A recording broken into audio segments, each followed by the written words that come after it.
Kita mulai ya. Assalamualaikum warahmatullahi wabarakatuh. Salam sejahtera buat kita semua, mahasiswa sekalian. Hari ini pertemuan kita yang baru kedua ya, karena kita ada gangguan teknis karena libur. Kemudian hari ini pertama kali kita akan lakukan proses pembelajaran dengan cara yang baru, tapi sebetulnya mirip seperti ketika kita sosiologi agraria ya. Cuman ini lebih ringan, karena kalau di sosiologi agraria itu kan materinya cenderung abstrak. Anda masih ingatnya bagaimana 9 teori itu relatif abstrak, sehingga Anda sulit memposisikan diri ketika teori itu harus diletakkan dalam fenomena aktual. Hari ini kita belajar reforma agraria, dan pada pertemuan ini kita akan bahas tentang land reform yang materinya itu faktual, nyata, bisa dilihat, bisa dipelajari, tidak terlalu abstrak, sehingga kemudian menjadi lebih mudah. Kemudian nanti kita akan tampilkan 10 orang secara bergiliran, dan itu sudah terdaftar. Kemudian nanti narasumber di sebelah saya membahas di depan. Tekniknya narasumber presentasi apa yang dia ingin sampaikan 5 poin sesuai dengan materinya masing-masing. Kemudian sesudah presentasi dilanjutkan oleh pembahas presentasi. Sesudah itu pembahas mengkritik materi yang disampaikan narasumber. Nanti gantian narasumber mengkritik materi pembahas. Nanti saya tinggal lihat, kalau sudah betul, it's okay, kita lanjut. Kalau ada yang salah, saya perbaiki. Gitu ya. Oke, silakan narasumber materi 1 dan pembahas materi 1, silakan ke depan.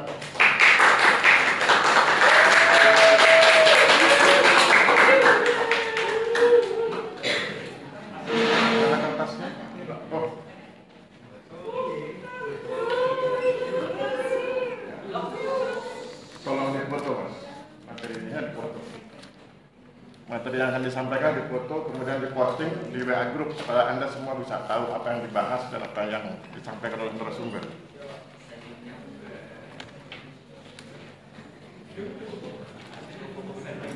Difoto dulu. Sudah, foto? Sudah diposting? Diposting di WA Group.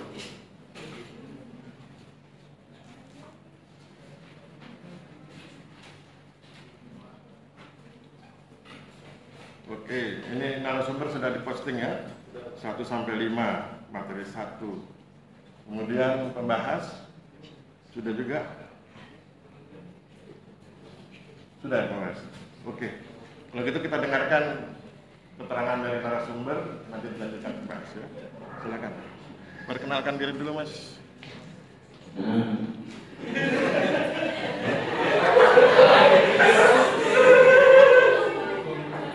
Assalamualaikum warahmatullahi wabarakatuh. Nama saya Ahmad Raja, NID 2314042. Kali ini saya akan mempresentasikan materi 1 tentang agraria reform, konsep dan filosofi. Ya, langsung saja poin yang pertama, konsep dan filosofi adalah konsep sendiri adalah suatu ide, gagasan atau imajinasi yang dituangkan dalam kata atau simbol. Sedangkan konsep RA adalah ide, gagasan atau imajinasi dengan memaknai perubahan sosial, di mana perubahan sosialnya mengacu pada masyarakat, organisasi sosial, komposisi penduduk, mobilitas, tenaga kerja, dan lain sebagainya. Sedangkan filosofi RA yakni pengetahuan dan penyelidikan yang memaknai secara substansial atau suatu peristiwa.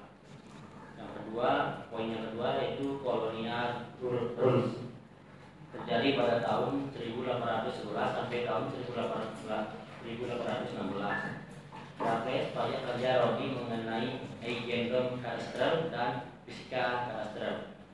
Kemudian pada tahun 1816 Belanda kembali berpartisipasi di Hindia Belanda. Dan tahun berikutnya 1825 sampai 1830 Perang Jawa pertama kenal identitas dana harga diri terkait tanah pada tahun 1821 sampai tahun 1837 Prabahari.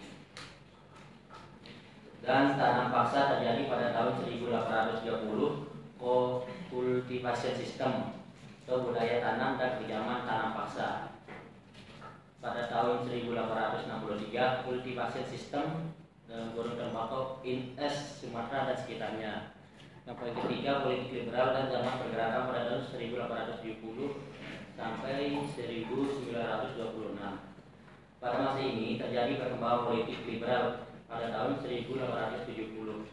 Kebijakan politik etis pada tahun 1901 serta munculnya gerakan-gerakan nasional antara lain Serikat Dagang Indonesia, Budi Utomo, PKI, dan lain sebagainya. Poin yang keempat, rakyat menggugat. Indonesia menggugat, rakyat menentang, Indonesia menggugat. Di mana pada tahun 1930 Indonesia melakukan gugatan melalui pidato Soekarno di Bandung, serta dengan adanya peristiwa tersebut lahirlah Land Reform. Yang poin terakhir, KMB dan jalan perundingan yang gagal. KMB pada tahun 1949 sebagai kunci sebagai penyelesaian kepala negara. Yang pertama, kesepakatan di bidang agraria. Yang kedua, Indonesia tidak bisa menghindari proses ideologi dan aset Belanda. Yang ketiga, Indonesia harus ideologi sebesar 4,3 miliar golden. Dan yang terakhir, makna karena Bapak Soekarno memutuskan untuk menghadapi Belanda dengan cara membatalkan perjanjian KMB pada tahun 1957. Oke, silakan lanjut membahas.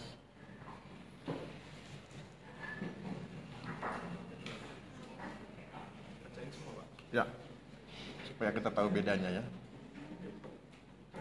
Baiklah, saya akan membacakan poin materi A1. Yang pertama, konsep dan filosofi reforma agraria. Konsep reforma agraria ialah abstraksi suatu ide, gagasan, atau imajinasi yang dituangkan dalam suatu kata atau simbol.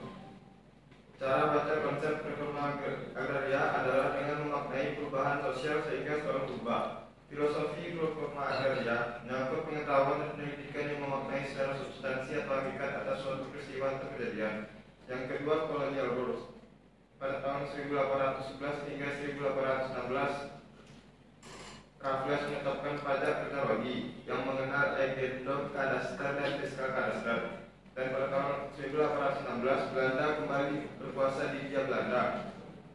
Pada tahun 1825 hingga 1830, terjadi Perang Jawa pertama kali, kenal dengan identitas dan harga diri terkait tanah. Dan pada tahun 1821 hingga 1837 terjadi Perang Panderi. Yang ketiga, kerja paksa untuk rel kereta api. 1864 adalah tahun pertama di mana rel kereta api pertama kali dibuat dan dibangun hingga 1922. Jalur kereta api pertama yakni jalur Semarang-Surakarta. Dan pada tahun 1922 dibangun jalur Makassar-Tanggular sepanjang 47 km. Yang keempat, pasca Indonesia Merdeka. 1947 hingga 1948, agresi militer pertama 21 Juli 1947 dan agresi militer 19 Desember 1948, periode revolusi. Dan pada tahun 1949 terjadi KMB, Konferensi Meja Bundar, yang merupakan jalan perundingan yang terjadi. Juga terjadi perjanjian Inggris-Jati 46, Redfield 47, dan Royal 49. Yang kelima, KMB dan jalan perundingan yang gagal. Kesepakatan yang penting dicapai di bidang agraria, AA, konsesi-konsesi, dan izin-izin atas aset-aset dan usaha-usaha Belanda di Indonesia. Indonesia tidak bisa menghindar dari proses ganti rugi atas aset-aset Belanda atas tanah, perusahaan, dan bangunan yang ditinggalkan. Karena buntu secara sepihak, Soekarno memutuskan untuk menghadapi Belanda dengan cara memutuskan untuk membatalkan perjanjian KMB pada tahun 1957. Oke, sekarang membahas, silahkan buka yang punya narasumber. Kalau lihat di WA Group. Kemudian kritik. Untuk bisa mengkritik, tentukan dulu poinnya. Poin berapa yang mau dikritik. Sesudah itu bisa ajukan pertanyaan.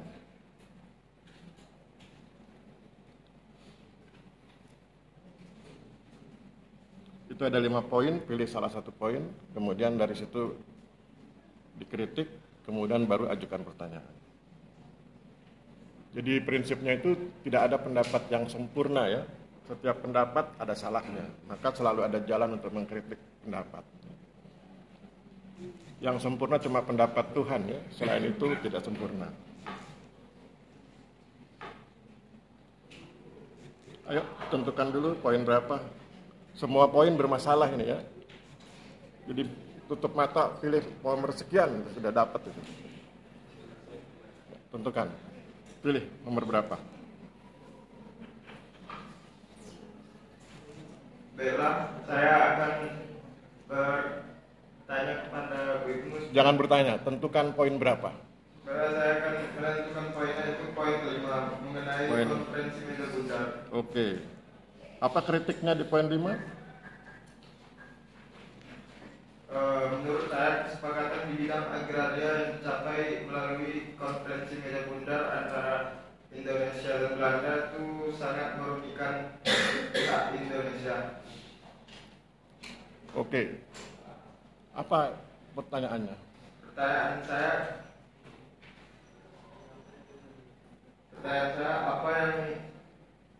apa kesepakatan yang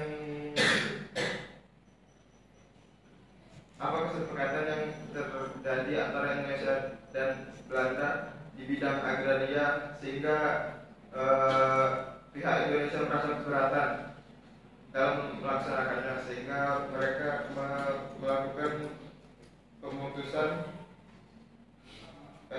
membatalkan perjanjian PMB pada tahun 1957. Oke. Kita dengarkan jawaban narasumber ya.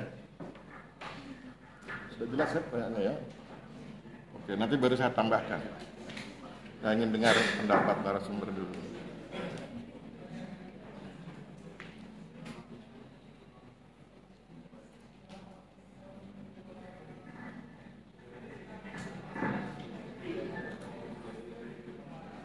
Kalau bingung bisa diulang.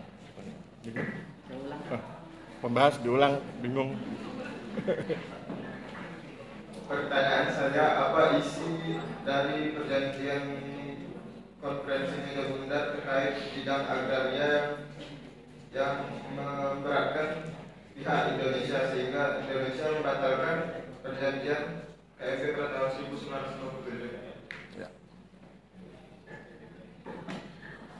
Isi perjanjian yang membuat Indonesia berat, kira-kira gitu ya, lebih singkat. Isi perjanjian KMB yang membuat Indonesia merasa berat atau berkeberatan.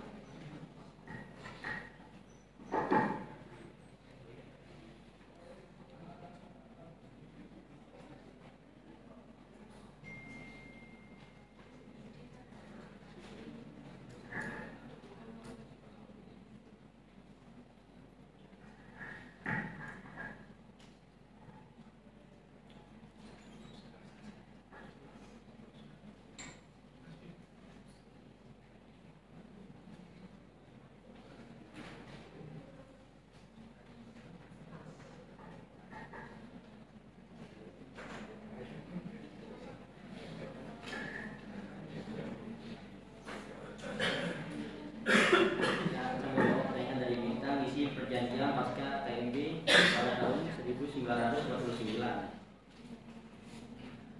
Pada tahun 1951, pertama kalinya Presiden Soekarno mengangkat Menteri Urusan Agraria Mr. Surondokusumo. Dan kemudian pada 1954, jabatan pendaftaran di tanah bawah Departemen Kehakiman nomor UU nomor 24 tahun 1954. Dan pada tahun 1955 Kementerian Urusan Agraria kembali dihadirkan tanpa portofolio dengan Menteri Hanafiah, Pembentukan Kantor Agraria Daerah dan Inspeksi Agraria di Kepresidenan. Dan pada tahun 1957 Soekarno dalam rapat resmi Kabinet Juanda pada tanggal 28 November 1957 mengambil keputusan terkait perusahaan yang asing, yakni pemerintah memutuskan untuk mendukung demonstrasi dan pengambil alihan beberapa perusahaan Belanda. Pada tahun 1958 larinya UU nomor 86 tahun 1958 tentang nasionalisasi perusahaan-perusahaan milik Belanda di Indonesia dan Dikeluarkan nomor UU nomor 1 tahun 1958 penghapusan tanah partikelir hasil rumusan kerja oleh panitia agraria Jogja, dan pada tahun 1960 UPA lahir yang digagas sejak 1948 lewat kepanitiaan Jogja sampai terakhir kepanitiaan UPA di bawah Menteri Satjarwo. Tahun berikutnya diuji coba land reform dijalankan untuk fase di Jawa, Madura, Bali, dan Lombok. Sudah? Oke ya, ingat pertanyaannya, apa isi perjanjian KMB yang membuat Indonesia merasa berat? Dan Anda perhatikan jawabannya, nyambung nggak? Enggak ya, jadi kalau nanti ujian jangan begitu. Itu yang kadang-kadang ketika sampai ujian, aduh nggak nyambung. Jawabannya panjang setengah halaman tapi nggak nyambung ya. Isi perjanjian yang membuat Indonesia berat itu adalah kewajiban membayar ganti rugi. Itu ada di poin yang Anda tulis itu. Indonesia harus membayar ganti rugi sebesar 4,3 miliar gulden. Nanti tinggal dihitung kursnya berapa ya. Itu. Dan kemudian kenapa berat ya? Karena mereka menyerang kita. Kita harus bayar biaya perang mereka. Mereka menjajah kita, sudah mengangkut hasil bumi kita selama 300 tahun. Tapi kan itu tidak kemudian dikembalikan ke kita. Jadi itu yang menurut pihak Indonesia berat. Nah, ada beberapa hal yang ingin saya kritik di poin 5. Jadi tadi kalau misalnya pembahas lebih jeli, pembahas bisa mengkritik. Misalnya begini loh, contoh yang harus dikritik ya. Ketika dibilang Soekarno membatalkan perjanjian KMB tahun 1957. Bagaimana realitas politiknya? Tidak terjadi. Jadi tidak ada realitas politik yang menunjukkan bahwa Soekarno membatalkan perjanjian KMB. Kalau soal dia pidato mau membatalkan silahkan. Tapi pembatalan perjanjian nggak bisa. Karena nggak bisa pembatalan sepihak. Apalagi itu KMB difasilitasi oleh PBB ya. Jadi setiap perjanjian harus dilaksanakan. Dan nanti Anda akan lihat realitasnya dari laporan WALHI. Wahana Lingkungan Hidup, mereka melaporkan bahwa tahun 2000 baru lunas itu yang 4,3 miliar gulden itu. Jadi tahun 2000 kita lunas membayar yang ganti rugi yang 4,3 miliar gulden. Jadi tidak benar bahwa itu adalah dibatalkan secara sepihak, nggak bisa. Ya. Itu. Kemudian kritik berikutnya adalah bicara tentang KMB bukan bicara tentang kesepakatan agraria. Ya, Anda lihat di naskah yang ditulis oleh narasumber itu kesepakatan di bidang agraria, bukan. KMB itu bukan kesepakatan di bidang agraria. KMB itu kesepakatan di bidang kedaulatan Indonesia. Itu bicara tentang bagaimana Belanda harus mengakui kedaulatan Indonesia, dan dia bilang dia bersedia mengakui kedaulatan kalau diberi ganti rugi 4,3 miliar gulden. Jadi itu persoalannya. Bukan masalah agrarianya ya, tapi masalah kedaulatan. Baru ketika bicara tentang kedaulatan di dalamnya ada sumber agraria. Tapi rohnya utama kan kedaulatan. Terus apa lagi? Ya saya pikir itu ya. Jadi KMB itu bukan bicara tentang kesepakatan di bidang agraria, tapi kesepakatan di bidang kedaulatan. Kemudian Indonesia berkeberatan dengan harus membayar 4,3 miliar gulden. Kemudian diinformasikan sekarang membatalkan, tapi realitas politiknya tidak demikian.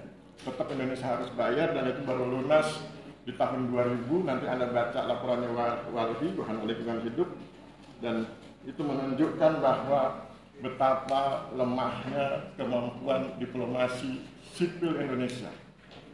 Saya ulangi kalimat itu karena saya ingin menunjukkan bahwa di era 60-an itu terjadi gap antara sipil dengan militer. Orang-orang militer seringkali merasa tidak puas oleh orang-orang sipil karena ketika berbagai perjanjian dilaksanakan, mereka berdiplomasi dengan pihak Belanda dan lain-lain, mereka selalu kalah berdiplomasi. Sehingga nanti Anda bisa lihat semua perjanjian Rom-Royan, Rhineville, dan segala macam itu wilayah yang tadinya sudah dikuasai oleh militer itu harus diserahkan kepada Belanda.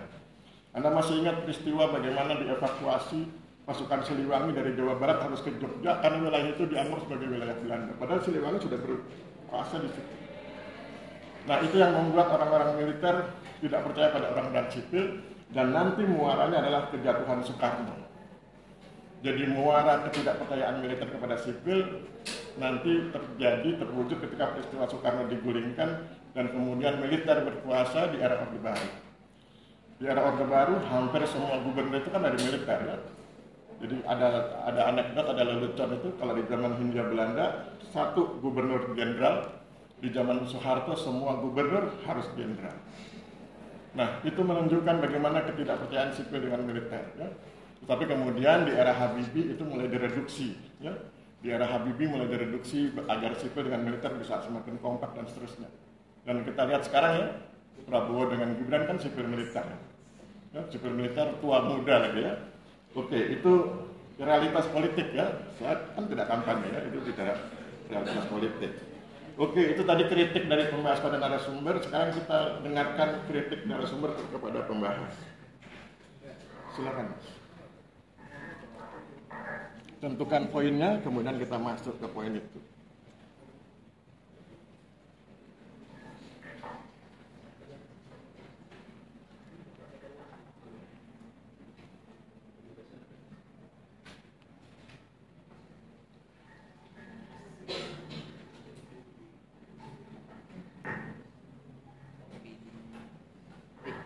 Poin berapa? Poinnya dulu biar saya bisa tajam melihat.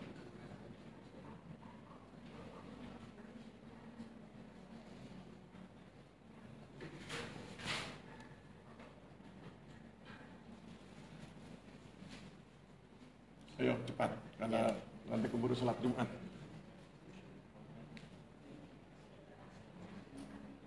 Poin berapa? Tutup mata, dapat salahnya. Kalau saya begitu, nomor sekian, baca salah. Poin nomor 4, Pak. Poin 4, oke. Apa kritik Anda di poin 4? Poin 4 yang disampaikan oleh Saudara Bintang, pasca Indonesia merdeka pada tahun 1947 sampai 1948, agresi militer pada tanggal 21 Juli 1947 dan agresi militer periode revolusi. Kemudian pada tahun 1949 KMB dalam perundingan yang terjal perjanjian Linggarjati pada 46 Renville revolusi. Pertanyaannya, kritiknya dulu, apa kritiknya? Dari poin 4 ini kan ada yang salah ya. Apa kritiknya?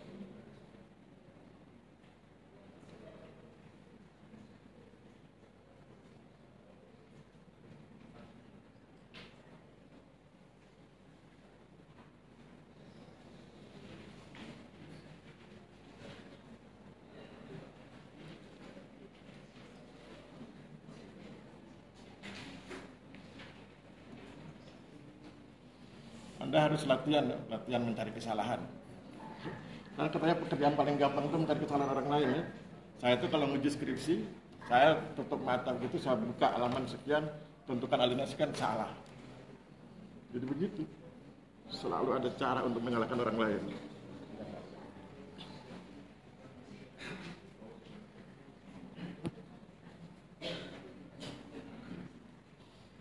Anda harus terbiasa begitu, karena nanti ketika Anda jadi kepala kantor, LSM itu bermainnya begitu ya.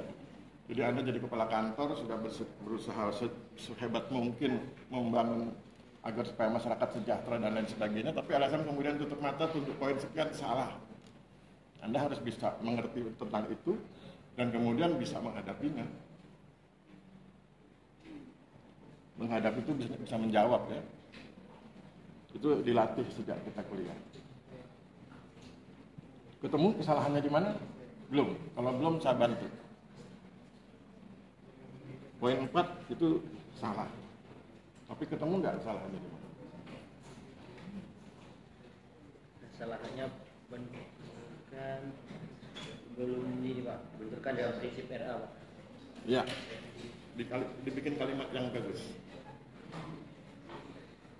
Bikin kalimat itu kan intinya ya, inti pikirannya. Tapi susun kalimat supaya semua orang setuju, supaya orang di ruangan ini setuju dengan mereka. Karena kalau semua orang tidak setuju, gagal pikiran.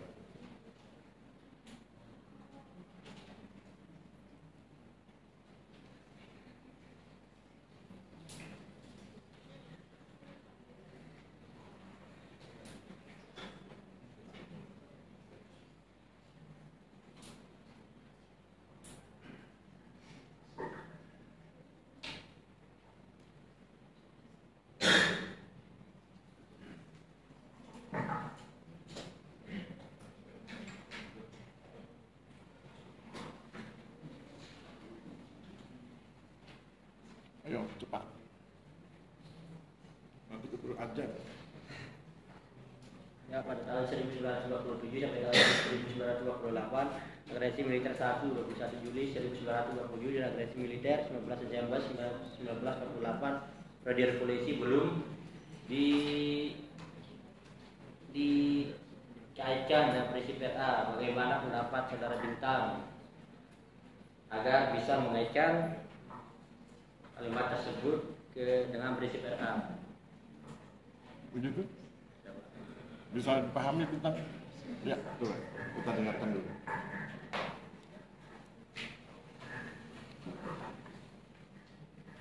Bagaimana mengkaitkan poin 4 ya berarti ya? Mengkaitkan poin 4 dengan reforma agraria.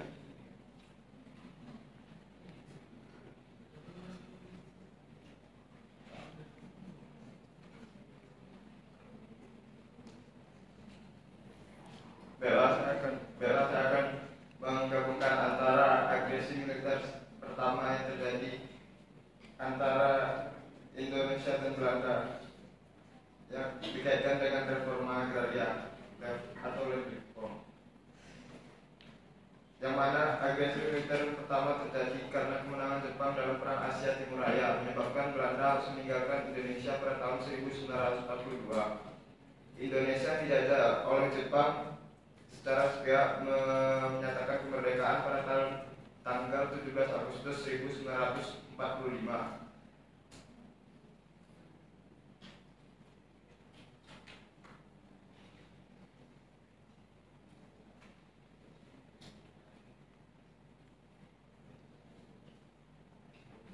Namun realisasi di lapangan tidak sepenuhnya berjalan mulus hingga pada tanggal 15 Juli 1947,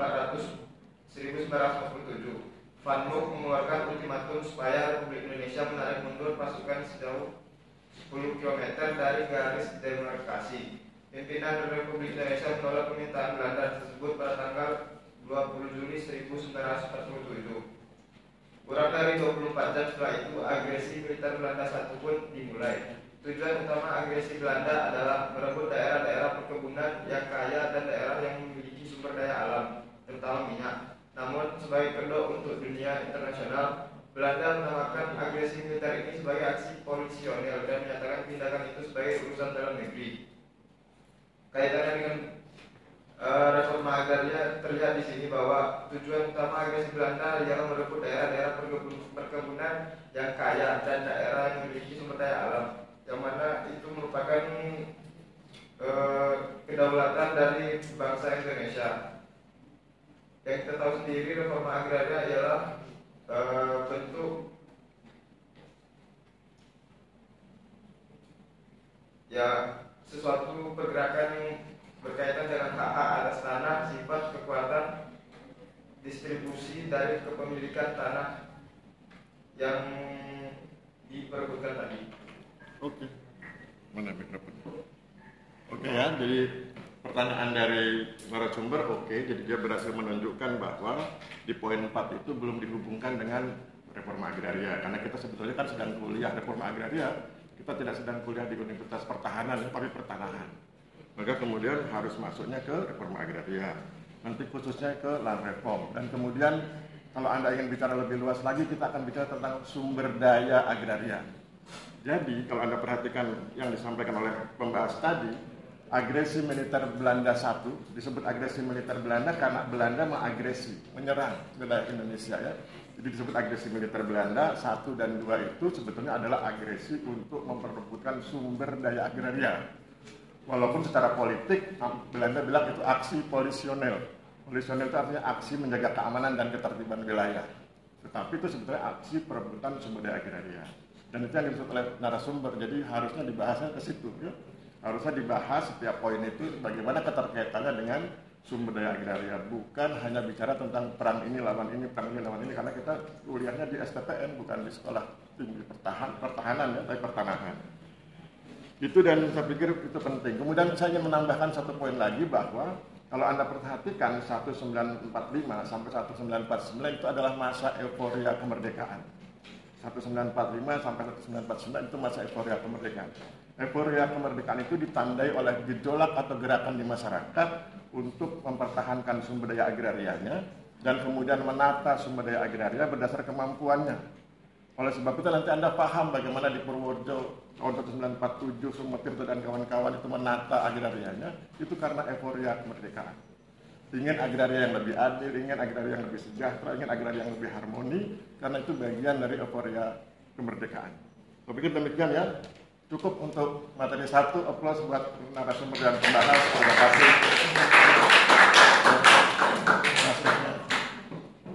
Oke, silakan kembali ke tempat. Berikutnya materi 2, siapa?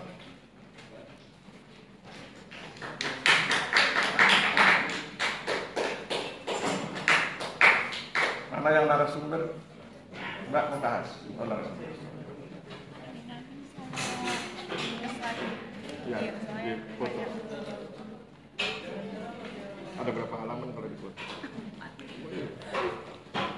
Pelan-pelan nggak apa-apa di foto aja untuk pengetahuan. Semua poin.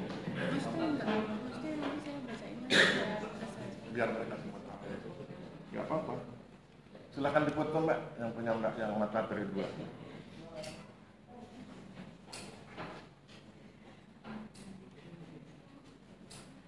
Mohon bersabar ya audiens, karena narasumber materinya 4 halaman, jadi mohon bersabar.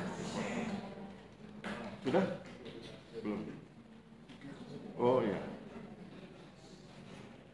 Yang ini, yang Elsa ini. Sudah diposting, itu 4 halaman. Kemudian pembahas belum. Pembahas berapa halaman? 1. Oh.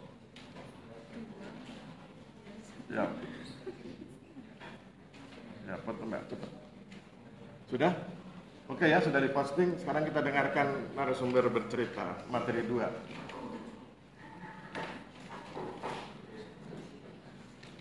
Pada materi kedua ini membahas kebijakan land reform sebagai penerapan politik pembaharuan hukum agraria yang berparadigma Pancasila. Yang pertama, tanah merupakan aset bangsa Indonesia yang merupakan modal besar pembangunan menuju masyarakat yang adil dan makmur. Sehingga pemanfaatan harus didasarkan pada prinsip-prinsip yang tumbuh dan berkembang dalam masyarakat Indonesia. Tanah memiliki 4 makna multidimensi, yaitu ekonomi, politis, budaya, dan sakral. Kemudian dijelaskan lagi pada pasal 33 ayat 3, bumi dan air dan kekayaan alam yang terkandung di dalamnya dikuasai oleh negara dan digunakan untuk sebesar-besar kemakmuran rakyat. Kemudian pasal ini diimplementasikan dengan Undang-Undang Nomor 5 Tahun 1960 tentang Peraturan Dasar Pokok-Pokok Agraria. Kemudian pada poin yang kedua menjelaskan tentang Undang-Undang Nomor 5 Tahun 1960. UUPA telah memberikan dukungan dan pelaksanaan dalam pembangunan.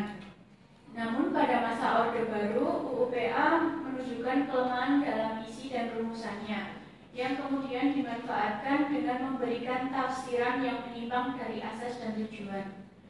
Orientasi kerakyatan yang ditinggalkan, orientasi lebih ditekankan pada pemberian kesempatan investor-investor dan pemodal-pemodal besar untuk dapat memiliki tanah yang kepentingan pembangunan dan berdampak pada tingkat kemiskinan khususnya masyarakat petani. Dari data Konsorsium Pembaruan Agraria mencatat terjadi kenaikan jumlah konflik agraria sepanjang tahun. Penyebab konflik akibat keterbatasan ketersediaan tanah pada daerah berkonflik, tumpang tindih hak, ketimpangan pada struktur penguasaan tanah, inkonsistensi keputusan negara, dan faktor lainnya. Dari hal ini menyebabkan banyaknya konflik dipengaruhi oleh politik hukum agraria, politik hukum nasional, kebijaksanaan pembangunan nasional untuk mewujudkan suatu kesatuan sistem hukum nasional yang berdasarkan Pancasila dan Undang-Undang Dasar 1945. Politik hukum agraria ini merupakan legal policy atau garis kebijakan resmi tentang hukum yang akan diberlakukan baik dalam pembuatan hukum baru maupun mengganti hukum lama dalam rangka mencapai tujuan negara dalam bidang agraria.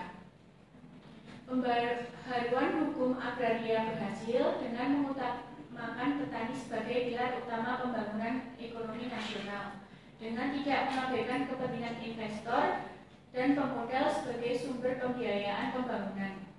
Pembaruan agraria dimaknai penataan atas penguasaan, pemilikan, penggunaan, dan pemanfaatan tanah atau sumber-sumber agraria menuju struktur P4T.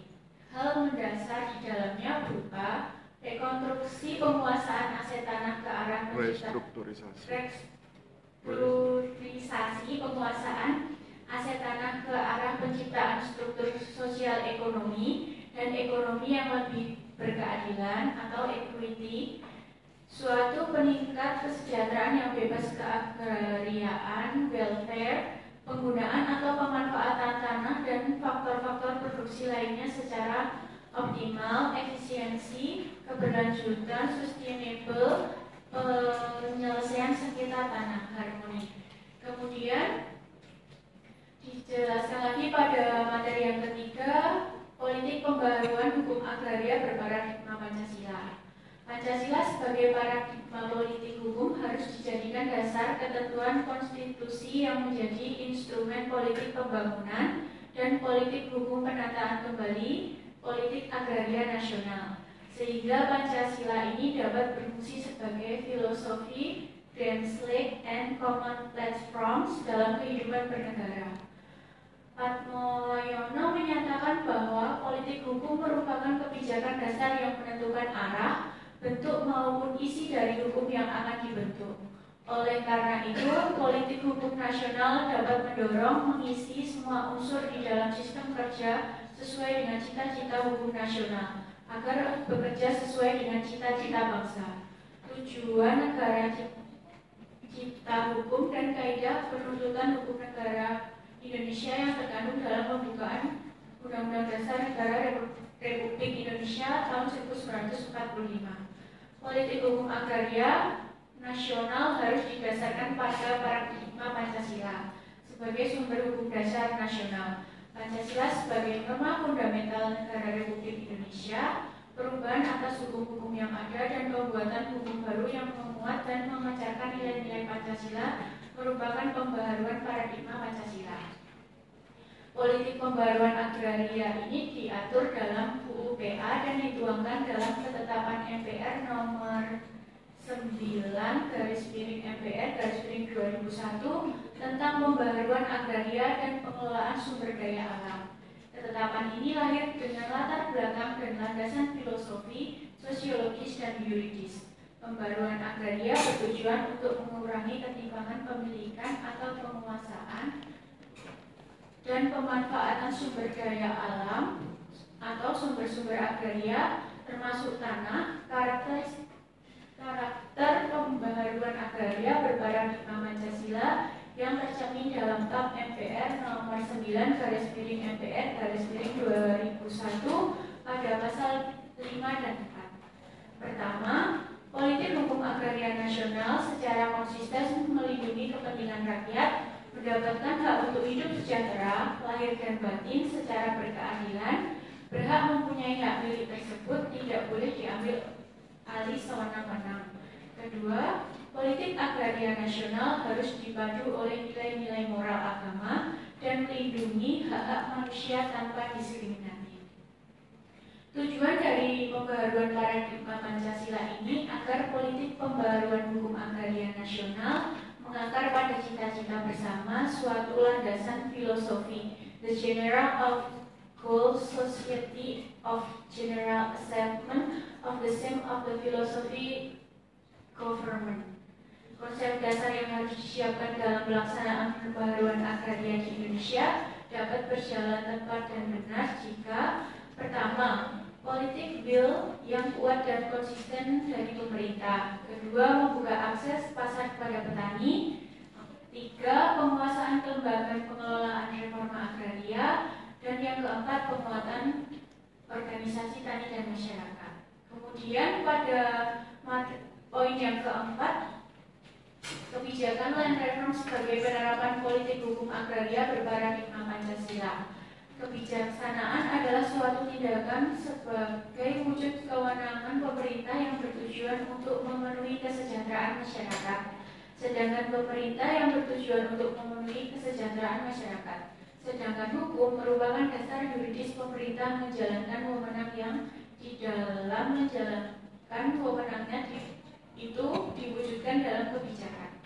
Kebijakan mempunyai orientasi guna menyelesaikan masalah pada suatu wilayah. Kebijakan memiliki sifat yang mengikat bagi warga negara. Pelaksanaan UUPA mempunyai ideologis penting. UUPA merupakan penjabaran dari pasal 33 ayat 1 Undang-Undang Dasar 1945, Basic Power Demokrasi Ekonomi. Dalam UUPA mengatur kebijakan land reform yang diatur dalam Undang-Undang Land Reform Nomor 56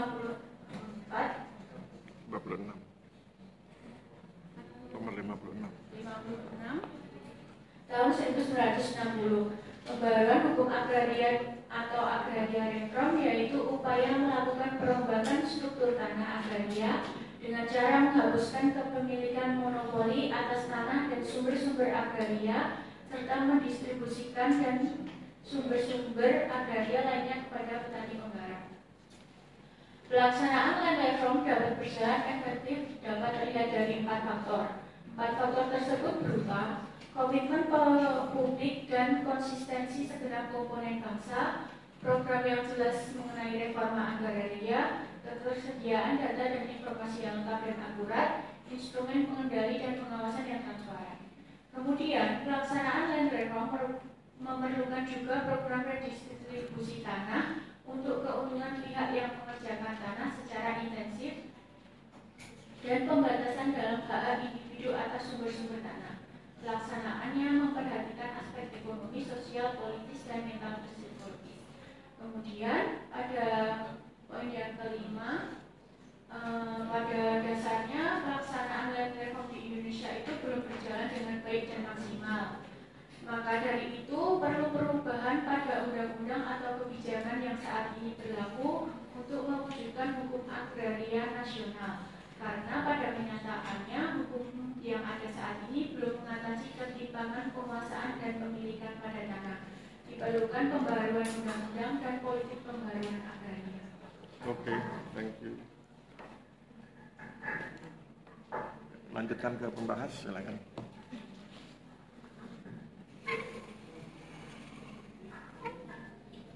Di sini saya sebagai pembahas akan menyampaikan poin penting materi gue, yaitu kebijakan dan reform sebagai penerapan politik pembaruan hukum agraria yang berparadigma Pancasila.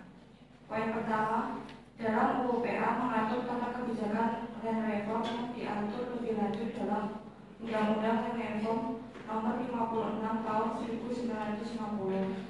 Agraria reform yaitu upaya melakukan perombakan struktur tanah agraria dengan cara menghapuskan kepemilikan monopoli atas tanah dan sumber-sumber agraria serta mendistribusikan tanah dan sumber-sumber agraria lainnya kepada petani penggarap. Yang kedua, tujuan reform yang diselenggarakan di Indonesia secara khusus adalah untuk mempertinggi penghasilan dana tarif hidup petani penggarap sebagai landasan dan persyaratan untuk menyelenggarakan pembangunan ekonomi menuju masyarakat yang adil dan makmur berdasarkan Pancasila. Poin yang ketiga, pelaksanaan land reform bisa berjalan efektif secara umum. Ada 4 faktor penting sebagai persyarat pelaksanaan land reform, yaitu 1. Adanya komitmen politik dan konsistensi segenap komponen bangsa untuk melaksanakan program itu yang langsung dipimpin oleh kepala negara yang meliputi penegasan kembali reforma agraria dan kebijakan nasional di manajemen agraria. Ruang lingkup kebijakan meliputi 1. Kebijakan di bidang pertanahan atau agraria sebagai dasar penataan sumber daya alam dan lingkungan hidup. 2. Kebijakan pembangunan ekonomi. 3. Kebijakan moneter dan keuangan. Yang kedua, adanya program yang jelas mengenai reforma agraria meliputi tujuan dan sasaran yang jelas, kejelasan kelompok sasaran, kejelasan pola-pola atau skema penanganan, komponen kegiatan, dan organisasi yang jelas di tingkat pusat, provinsi, kota, atau kabupaten sampai tingkat lapangan yang melibatkan seluruh komponen bangsa. Yang terakhir, pembiayaan dari berbagai sumber anggaran. Kemudian adanya ketersediaan data dan informasi yang lengkap dan akurat menggambarkan keadaan subjek dan objek reforma saat ini sebagai baseline condition. Yang terakhir, adanya instrumen pengendalian dan pengawasan yang transparan, akuntabel di setiap tingkatan pelaksanaannya, dilengkapi dengan juklak dan juknisnya. Poin yang keempat, dalam pelaksanaannya, land reform memerlukan program redistribusi tanah untuk keuntungan pihak yang mengerjakan tanah secara intensif dan pembatasan dalam hak-hak individu atas sumber-sumber tanah. Program redistribusi tanah dalam pelaksanaan land reform mempunyai arti pokok yang berhubungan dengan suatu perubahan yang disengaja dalam sistem land tenure atau penguasaan dan pemilikan tanah, yaitu penyusunan kembali sistem land tenure, pengawasan hak-hak atas tanah, dan lain-lain yang berhubungan dengan tanah. Kemudian poin yang kelima, land reform menjadi strategi untuk mengatasi ketimpangan yang terjadi karena perbedaan penguasaan tanah. Praktek land reform ditujukan untuk pemerataan pendapatan dan penyusun suatu dasar bagi produktivitas yang tinggi. Sudah? Oke, sekarang silakan lihat naskah yang disampaikan narasumber, kemudian kritik. Ajukan pertanyaan.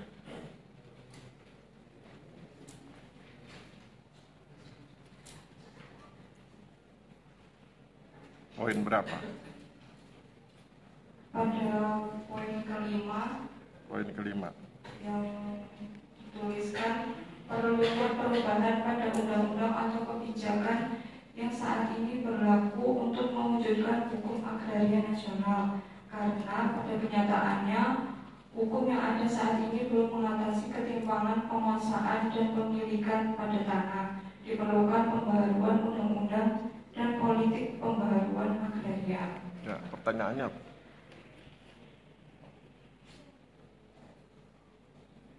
Karena di situ diperlukan pembaharuan undang-undang dan politik pembaharuan agraria belum disebutkan, maka upaya yang dapat dilakukan sebagai pembaharuan dalam upaya mengatasi ketimpangan penguasaan pemilikan tanah tersebut apa saja? Oke. Ya, silakan narasumber. Bisa dipahami ya. Jadi karena land reform ini belum berjalan dengan baik dan belum merata, itu dapat dalam poin yang kelima dapat dilakukan pembaruan undang-undang dan politik pembaruan agraria. Pembaruan ini dapat dari Undang-Undang Negara Republik Indonesia tahun 1945 dengan mengakomodir pasal 1 ayat 1, 2, dan 3. Karena pada dasarnya UU PA sebagai landasan dan pijakan bagi rakyat Indonesia dan negara untuk melakukan pengelolaan terhadap sumber daya alam atau sumber daya agraria untuk memajukan kesejahteraan rakyat. Kemudian dapat dilakukan dengan pembaharuan politik agraria melalui upaya penyesuaian atau sinkronisasi, penyelarasan atau berharmoni, dan penguatan sinergi dari kaidah hukum antara peraturan perundang-undangan terkait pembaharuan agraria yang ada pada saat ini, khususnya undang-undang yang bersifat sektoral yang mengatur tentang land reform.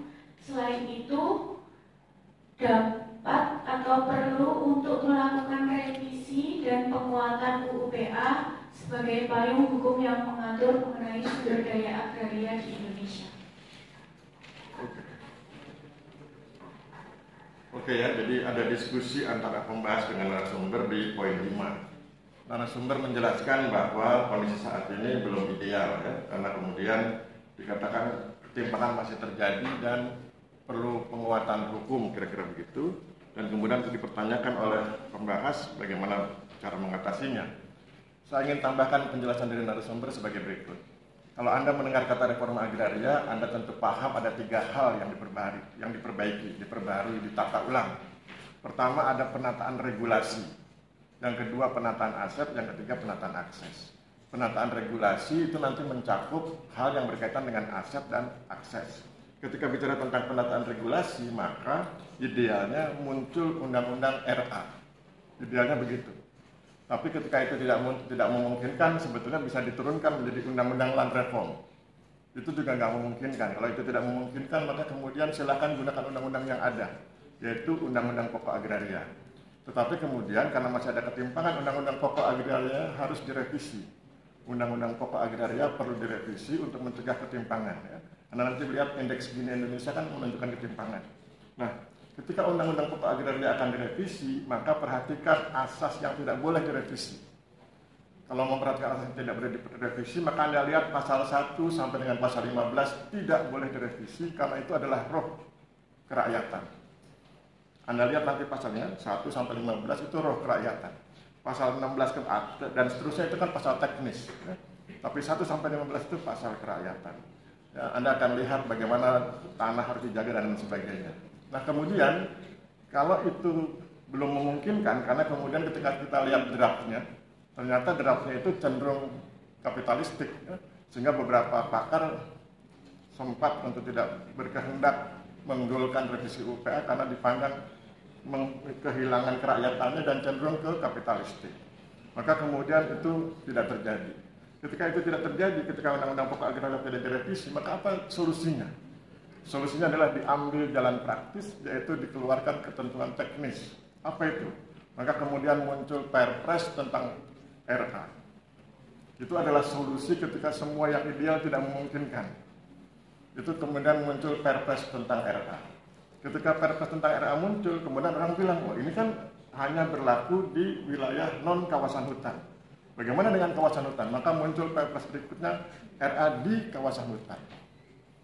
Ya, kemudian dipandang masih kurang bagus, kemudian muncul Perpres percepatan RA yang wilayahnya meliputi kawasan hutan dan non hutan. Dan Anda lihat itu masih baru ya, Perpresnya 2023. Jadi itulah perjalanan perjuangan bagaimana beberapa tokoh memperjuangkan RA dari mulai yang paling ideal tidak berhasil terus sampai akhirnya kemudian kita masuk di level teknis, masuk di level praktis, masuk di level pelaksanaan di lapangan. Dan Anda tentu masih ingat ada target 9 juta hektar dari kawasan hutan yang harus dilepaskan, dan nanti di pertemuan kedua kita akan bahas kenapa itu tidak sempat dilepaskan, nanti ada faktor-faktornya. Jadi itulah idealisme yang diperjuangkan oleh teman-teman di aspek reforma agraria ya. Jadi kita lihat kalau idealisme yang paling indah nggak bisa diwujudkan, kita main di tataran teknis gitu ya.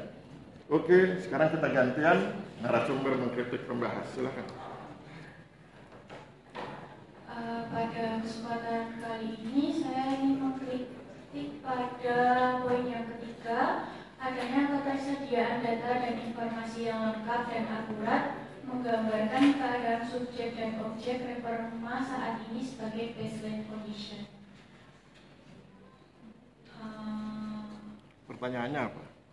Perolehan data dan informasi yang menggambarkan subjek dan objek pada reforma agraria ini dapat diperoleh dari mana saja dan bagaimana pelaksanaan teknis dalam pencarian data.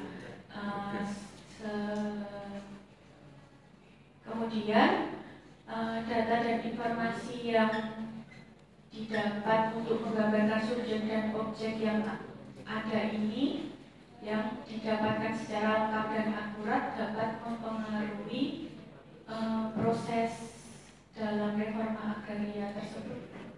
Bagaimana? Oke, ya. Bisa dipahami ya tentang ketersediaan data. Silakan Mbak. Baik, salah satu faktor penting sebagai prasyarat pelaksanaan reform yaitu adanya ketersediaan data dan informasi yang lengkap dan akurat menggambarkan keadaan subjek dan objek reforma saat ini sebagai baseline condition.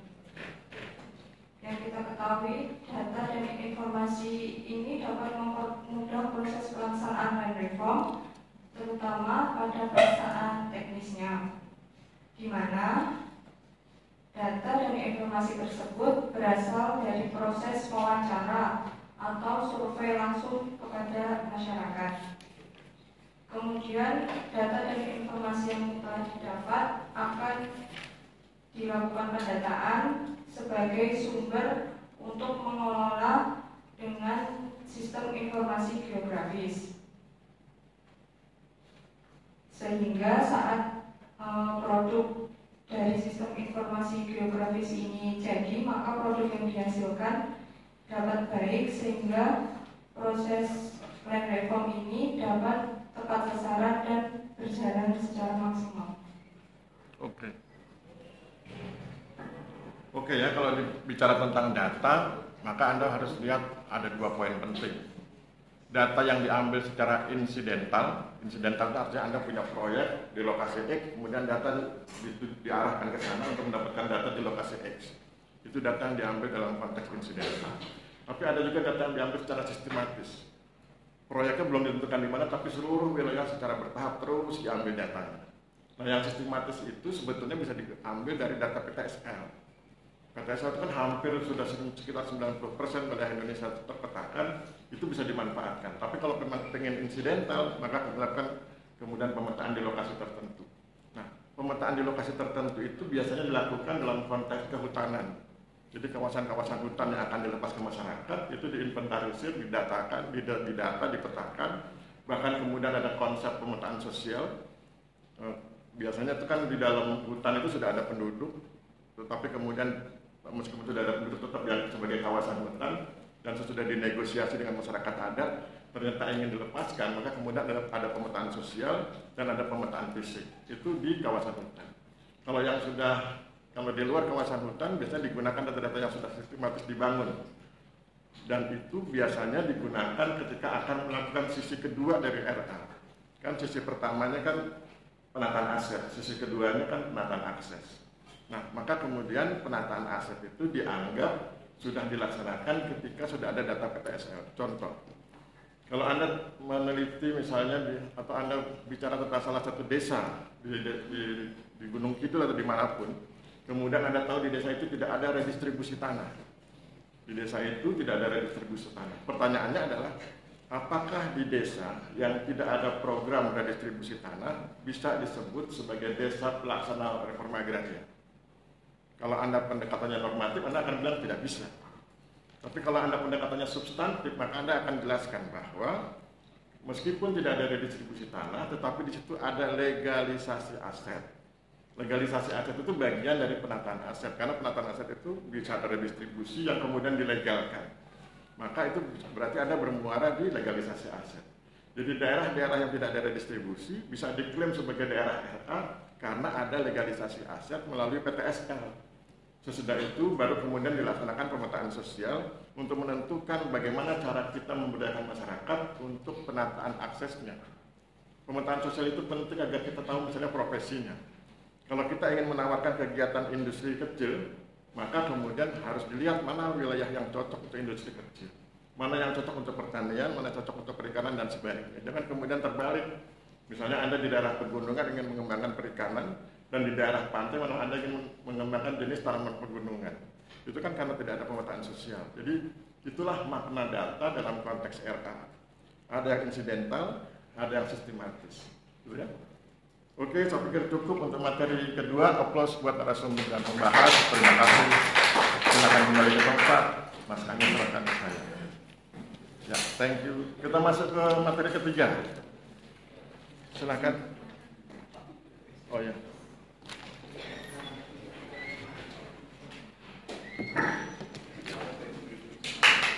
Materi ketiga, silakan. Tolong dipoto, Mas. Ya.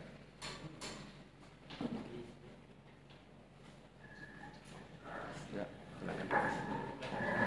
Foto dulu ya. Sudah. Nabila ini Mbak. Oh ya. Yang narasumber sudah diposting di WA Group. Sudah. Oh ya, pembahas juga sudah. Yuk kita dengarkan penjelasan narasumber. materi yang ketiga ya. Sekarang baru jam 9.46, jadi masih cukup. Assalamualaikum warahmatullahi wabarakatuh. Waalaikumsalam warahmatullahi wabarakatuh. Di sini saya akan membacakan 5 poin menarik dari materi 3, yaitu kendala pelaksanaan reform di Indonesia, analisa terhadap kondisi dan perkembangan berbagai faktor prasyarat pelaksanaan reforma agraria. Pada poin pertama, land reform dan agrarian reform diberikan pengertian yang berbeda-beda oleh para ahli. Namun dapat disimpulkan bahwa land reform adalah salah satu bagian dari agrarian reform. Pada poin kedua, secara umum, reforma agraria dapat menempuh 2 jalan, yaitu secara serentak, cepat, dan menyeluruh, atau secara gradual namun berkelanjutan. Pada poin ketiga, secara umum ada 4 faktor yang penting sebagai prasyarat pelaksanaan land reform, yaitu 1. Elit politik yang sadar dan mendukung. 2. Organisasi petani dan masyarakat yang kuat. 3. Ketersediaan data yang lengkap dan akurat. Yang keempat, ketersediaan anggaran yang memadai.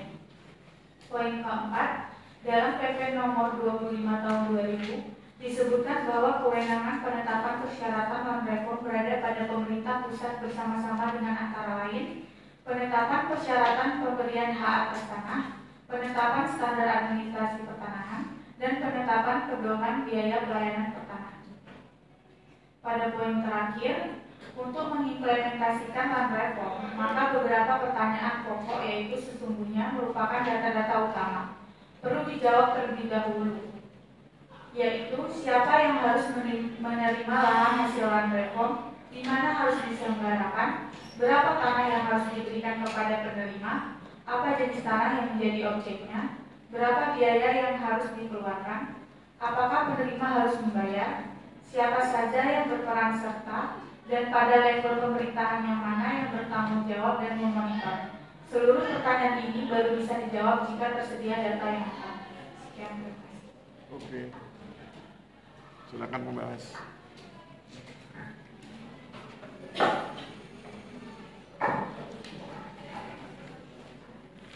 Di sini saya akan membacakan 5 poin penting yang saya punya.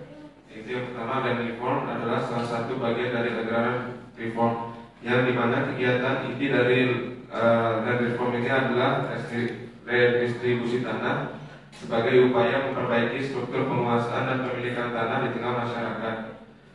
Serta menurut Harsono tahun 2003, land reform memiliki 5 program, yakni pelaksanaan pembaruan hukum agraria, penghapusan hak asing dan konsesi kolonial atas tanah, diakhirinya kekuasaan tuan tanah dan para feodal, perombakan pemilikan dan penguasaan tanah, serta perencanaan dan penggunaan sumber daya alam sesuai kemampuannya. Yang kedua, penggunaan tanah yang ada di Indonesia didominasi oleh pertanian dengan luas 36,35 juta hektar area dari luas 191 juta hektar daratan Indonesia, yang sebesar 66,16% masih menjadi kawasan hutan. Maka dari itu Indonesia masih memiliki kesempatan untuk mengembangkan penggunaan di bidang pertanian. Namun terdapat kendala dalam melaksanakannya. Salah satunya adalah perihal penguasaan yang belum jelas dan kuat secara hukum. Poin yang ketiga, landasan dilaksanakannya land reform di Indonesia adalah pada UU-PA nomor 5 tahun 1960. Akan tetapi dalam pelaksanaannya di Indonesia mengalami kendala dalam pelaksanaannya. Salah satunya lemahnya keinginan elit politik serta kapasitas pemerintah lokal. Karena pada dasarnya kunci pokok pelaksanaan land reform terdapat pada politisi itu sendiri. Poin yang keempat, untuk menjawab semua pertanyaan dalam kegiatan land reform perlu adanya data pertanahan dan keagrarian yang memadai. Berbanding terbalik dengan itu, negara Indonesia masih kurang akan data pertanahan tersebut, karena menurut Kepala BPN dari seluruh wilayah Indonesia hanya 4% atau 2,8 juta hektar tanah saja yang sudah memiliki peta dasar pendaftaran tanah.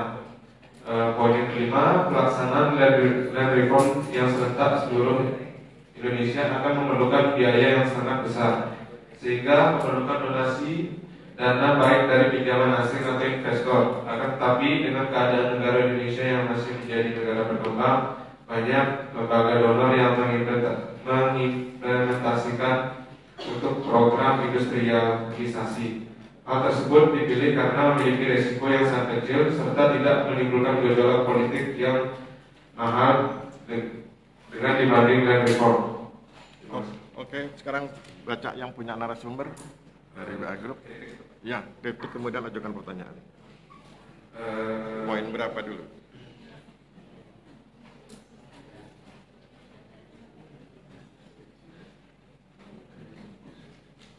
Di sini saya mau kritik yang poin 1. Poin 1. Ya. Apa bunyinya? Yang disebutkan land reform dan anggaran reform diberikan pengertian yang berbeda oleh para ahli. Namun dapat disimpulkan bahwa land reform itu adalah salah satu bagian dari anggaran reform. Oke, terus?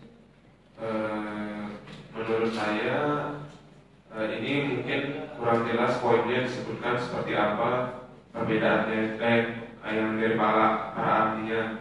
Nah, di situ juga disebutkan land reform dan anggaran reform memiliki pengertiannya berbeda meskipun keduanya mengandung rentan makna yang berbeda dengan milik saya, tapi lintasannya masih sama dalam sejarah dan kebijakan pertahanan Indonesia. Pertanyaannya untuk yang poin 1 itu, mengapa land reform dikatakan bagian dari anggaran reform? Mohon dijelaskan untuk narasumber. Ya. Silakan Mbak, jelas ya. Terima kasih atas pertanyaannya. Izin dijawab, Pak. Land reform dikatakan bagian dari reforma agraria karena land reform merupakan bagian pokok dari reforma agraria dan land reform juga merupakan fondasi dari reforma agraria. Inti dari reforma agraria adalah land reform dalam arti penguasaan dan pemilikan tanah. Reforma agraria memiliki dua pokok yang menjadi perhatian, yaitu aspek penguasaan dan pemilikan dari satu sisi dan aspek penggunaan dan pemanfaatan dari sisi lainnya.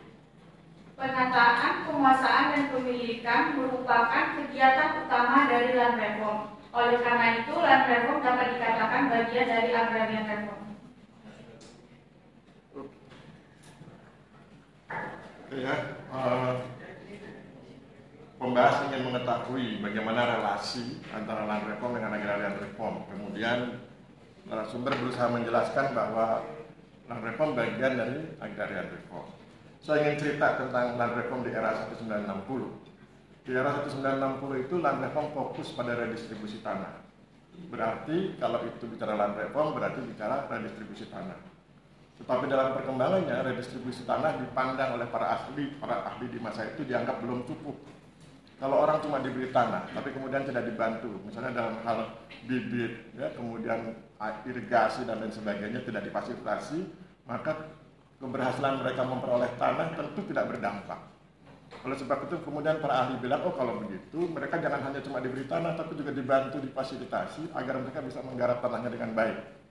Saat itu belum ada konsep akses, tapi hanya ingin agar mereka bisa menggarap tanahnya dengan baik. Oleh sebab itu pada saat itu kemudian muncul istilah land reform dalam arti sempit dan land reform dalam arti luas. Land reform dalam arti sempit fokus pada redistribusi tanah. Land reform dalam arti luas selain bicara redistribusi juga bicara bagaimana para pemilik tanah yang sudah hasil redistribusi itu bisa menggarap tanahnya dengan baik, punya modal untuk beli alat-alat pertanian, punya modal untuk beli benih dan lain sebagainya, dan diberi fasilitasi irigasi sehingga kemudian mereka bisa lebih sejahtera. Jadi muncul istilah land reform dalam arti sempit dan dalam arti luas. Land reform dalam arti luas itulah kemudian yang oleh Joyo Winoto pada tahun 2004 dimaknai sebagai reforma agraria. Jadi konsep reforma agraria mulai diperkenalkan oleh Joyo Winoto, kepala BPN saat itu tahun 2004, dengan menunjukkan bahwa kalau kita hanya bicara redistribusi tapi tidak bicara akses, maka masyarakat tidak akan sejahtera. Kalau masyarakat ingin sejahtera, maka harus ditata asetnya dan ditambah aksesnya.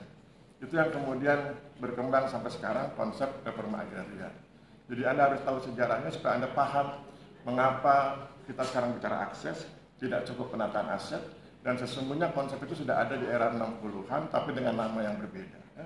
Saya pikir demikian, sekarang gantian narasumber mengkritik pembahas.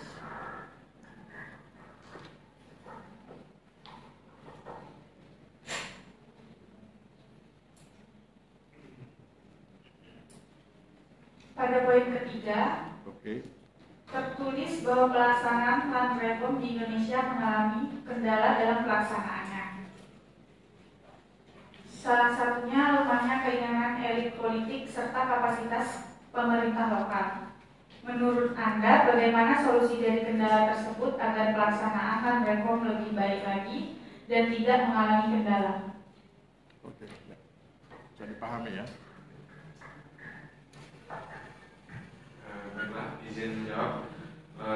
Sesuai dengan poin yang ketiga tadi, sebenarnya permasalahannya ini pada elit politik dan pemerintah lokalnya. Asalkan kita bijak dalam memilih pemerintah dan juga politisi kita, saya yakin tidak ada kendala nanti dalam pelaksanaan dan reform ini. Terutama dari beberapa artikel juga yang saya baca, banyak yang kurang dalam hal redistribusi tanah. Redistribusi tanah itu kebijakan pemerintah yang untuk pemerataan dan pengurangan kesenjangan pemilikan dan penguasaan tanah. Jadi pelaksanaan reform ini harus jalan juga dengan redistribusi tanah agar nanti dalam pelaksanaannya bisa ditindaklanjuti oleh pemerintah dan juga oleh politisi-politisi ini. Jadi ya kembali lagi ke poin ketiga, memang harus dari pemerintah dan juga politisinya harus kita bijak memilih agar land reform ini bisa berjalan dengan baik. Terima kasih. Oke ya, di narasumber bertanya kenapa land reform bisa gagal kira-kira begitu ya. Dan kalau kita perhatikan jawaban dari pembahas, dia berpegang teguh pada dua hal, political will dan political commitment. Political will itu keinginan, political commitment itu kesediaan melaksanakan keinginan. Harus ada keinginan untuk land reform dan harus ada kesediaan untuk melaksanakan land reform. Dalam konteks kekinian, tentu kita tidak menyebutnya land reform. Dalam konteks kekinian kita menyebutnya RA, reforma agraria. Jadi kita berharap agar presiden terpilih itu bisa melaksanakan reforma agraria. Nanti Anda bisa cek, ya kan, di Google itu ada visi dan misi presiden dari mulai 01, 02, 03 ya. Nah, nanti Anda baca, salah satu visi misinya adalah bicara tentang RA. Jadi semua calon presiden itu 01, 02, 03 ngomong soal RA. Nanti Anda lihat dari situ political will dan political commitment. Kemudian kalau ditanya kenapa bisa gagal, mari kita lihat ke belakang. Di tahun 1965 land reform dinyatakan gagal. Kenapa dinyatakan gagal? Karena ada beberapa hal. Pertama, kelemahan manajemen administratif.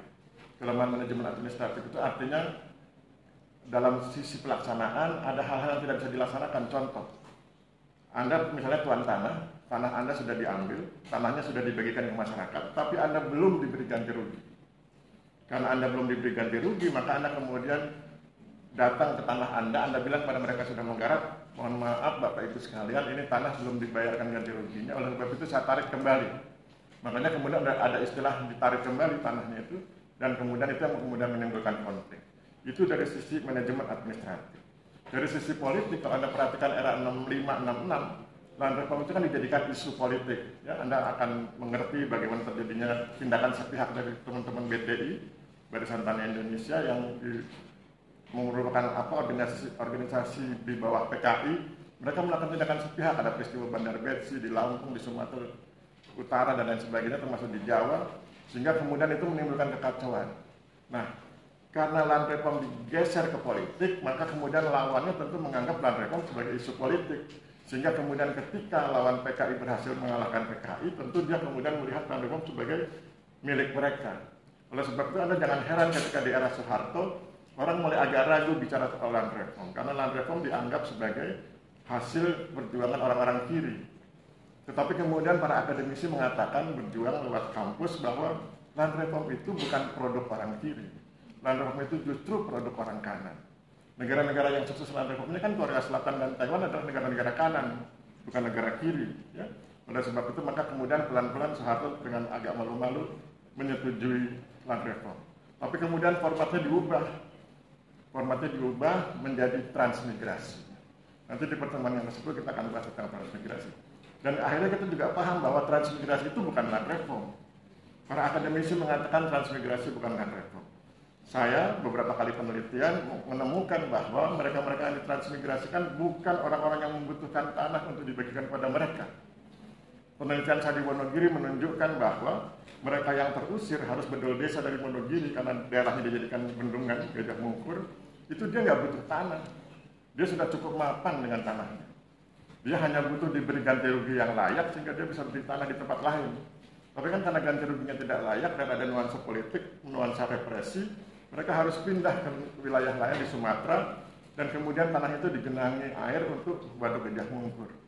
Nah kemudian ada sebagian yang berangkat karena terpaksa, ada sebagian yang kemudian menghindar dan itu menjadi saksi hidup buat saya sebagai peneliti. Jadi Anda bisa lihat dinamika land reform itu seperti itu. Ada political will, political commitment yang harus kita perhatikan dan itu memang muara dan sekaligus hulunya adalah politisi. Politisi yang bisa berbuat merah, kuning, hijau, biru, politisi juga yang kemudian bisa merusak dan bisa membangun. Ya. Jadi kekuatannya ada pada politisi. Sehingga kemudian menjadi penting buat kita, nanti kita cermati, kalau misalnya sekarang presidennya nanti kalau presiden sudah terpilih, cermati visi dan misi mereka dalam materi RA ya.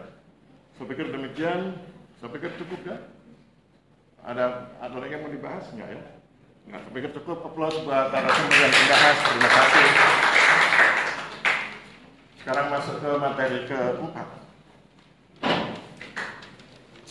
Materi keempat siapa? Sekarang sudah jam 10.02.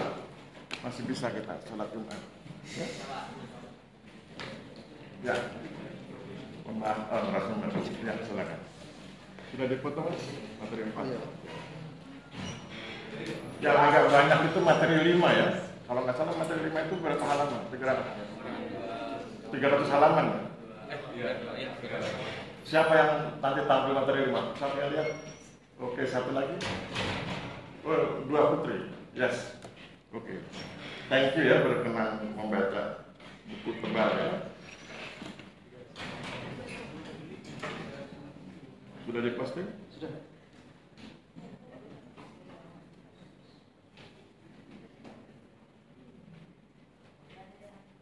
Belum masuk.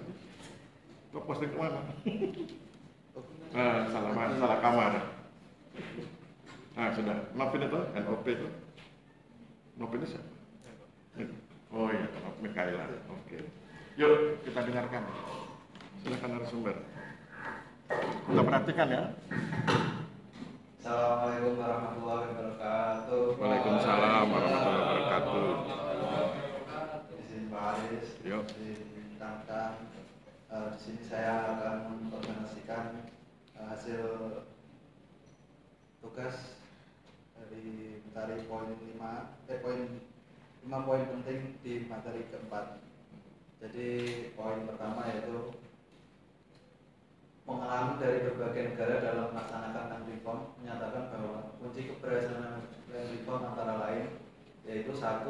Komitmen yang kuat dari pemerintah yang dipimpin langsung oleh pemimpin tertinggi negara tersebut.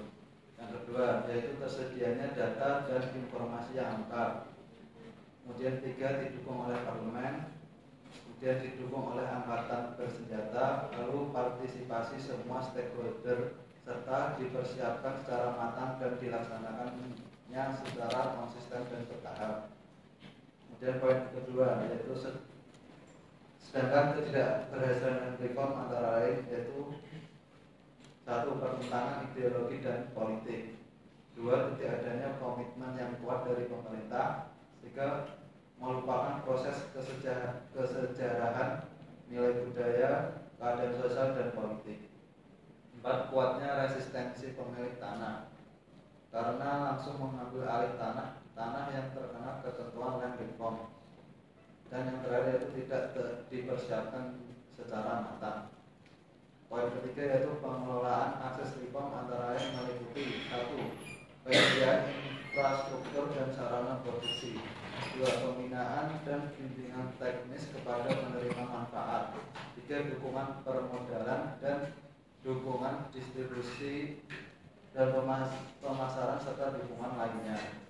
Poin keempat yaitu proses penentuan subjek reforma agraria. Ini perlu memperhatikan ketentuan-ketentuan umum sebagai berikut, yaitu pertama, berasaskan keadilan, tidak bersifat diskriminatif baik berdasarkan gender, suku, ras dan agama dan lain-lain. Yang ketiga, penentuannya melibatkan partisipasi civil society. 4. Diselenggarakan mekanisme musyawarah atau kesepakatan masyarakat. 5. Diidentifikasi atau diusulkan oleh unit administrasi terkecil atau terdekat. Dan yang selanjutnya yaitu memperhatikan aspek ketepatan dan efektivitas sasaran. Sebagai contoh adalah pertimbangan faktor usia, jenis usaha, dan lain sebagainya. Yang terakhir, esensi yang perlu terus dijaga adalah bagaimana agar masyarakat penerima manfaat dapat mengoptimalkan pengelolaan aset tanahnya secara berkesinambungan guna meningkatkan kualitas hidup dan penghidupannya yang pada gilirannya berdampak pada pertumbuhan perekonomian wilayahnya. Oke. Ya. Silakan pembahas. Pada hari keempat yang berjudul reforma agraria revolusi, yang poin pertama yaitu reforma agraria dituangkan dalam program yang meliputi 1. Pembaruan hukum agraria, 2. Penghapusan hak asing dan konsensi-konsensi kolonial atas, yang ketiga mengakhiri penghisapan feodal secara berangsur-angsur, yang keempat perombakan mengenai pemilikan dan penguasaan tanah, yang kelima perencanaan persediaan. Poin yang kedua yaitu reform Indonesia mengalami pasang surut seirama dengan perkembangan zaman dan reform mencapai puncaknya antara tahun 1962 sampai 1964. Poin yang ketiga, keberhasilan penataan tanah objek reform agraria kepada penerima manfaat jika terlepas dari penentuan serta pemilihan mekanisme sistem yang tepat. Poin yang keempat, akses reform dilaksanakan guna mengoptimalkan pengusahaan objek reform agraria oleh penerima manfaat subjek reform agraria. Poin yang kelima, yaitu reform agraria merupakan penataan kembali struktur penguasaan, pemilikan, penggunaan, dan pemanfaatan tanah yang lebih berkeadilan melalui penataan aset dan disertai dengan penataan akses untuk kemakmuran rakyat. Oke, kemudian lihat yang punya narasumber, Mas. Kemudian bagian mana yang bisa Anda kritik atau Anda ajukan pertanyaan? Poin berapa? Pada poin kelima, yang itu yang menjadi esensi yang perlu terus dijaga adalah bagaimana agar masyarakat penerima manfaat dapat mengoptimalkan pengelolaan aset tanahnya secara berkesinambungan guna meningkatkan kualitas hidup dan penghidupannya yang pada alirannya berdampak pada pertumbuhan perekonomian wilayah. Ya, pertanyaannya apa? Yang saya ingin tanyakan yaitu bagaimana agar masyarakat bisa memanfaatkan serta mengoptimalkan aset pengelolaan tanahnya. Oke. Ya. Silakan, Mas. Terima kasih rekan Novandi. Jadi yang ditanyakan yaitu berbicara dengan penataan akses ya. Soalnya yang dijelaskan Bapak Haris yaitu reforma agraria itu ada penataan aset dan penataan akses. Yang berkesinambungan yang seterusnya itu penataan akses. Yang pertama itu penataan aset itu legalisasi aset, bagaimana legalisasi tanah tersebut. Jadi ini berbicara dengan akses reform atau reform akses. Dan di poin ketiga sudah saya tuliskan, sudah saya jelaskan bahwa pengelolaan akses reform diantaranya meliputi penyediaan infrastruktur dan sarana produksi. Yang kedua, pembinaan dan bimbingan teknis kepada penerima manfaat. Yang ketiga, dukungan permodalan dan Yang terakhir dukungan distribusi dan pemasaran serta dukungan lainnya. Itu secara gambarnya ya, tapi tetap aja tidak luput dari peran pemerintah seperti yang dijelaskan Bapak Aris tadi, bahwa pemerintah berperan cukup besar karena sebenarnya reforma agraria ini juga tidak luput dari penataan regulasinya tentang bagaimana pemerintah membuat kebijakan agar reforma agraria ini agar terus berkelanjutan sampai nanti. Terima kasih. Oke. Jadi pembahas itu bertanya bagaimana caranya agar masyarakat penerima kredit atau pemilik aset itu bisa menggarap tanahnya dengan baik dan hidup semakin sejahtera. Kemudian narasumber berusaha menjelaskan bahwa itu dengan teknik penataan akses, tetapi kemudian tadi nampaknya penekanannya di arah peran pemerintah dalam hal pembinaan masyarakat. Saya ingin kasih contoh bagaimana pengalaman saya melakukan pembinaan masyarakat dalam konteks penataan akses. Seperti yang saya sampaikan kepada Anda berkali-kali sejak kita semester 3, saya kan punya desa binaan ya, desa Pucung, Kabupaten Wonogiri Subo, Kabupaten Gunung Kidul. Itu desa binaan saya sejak 2021, mungkin nanti sampai saya pensiun 2027. Nah, apa yang saya lakukan? Pertama, saya bikin penelitian. Saya bikin penelitian untuk mengetahui potensi wilayah.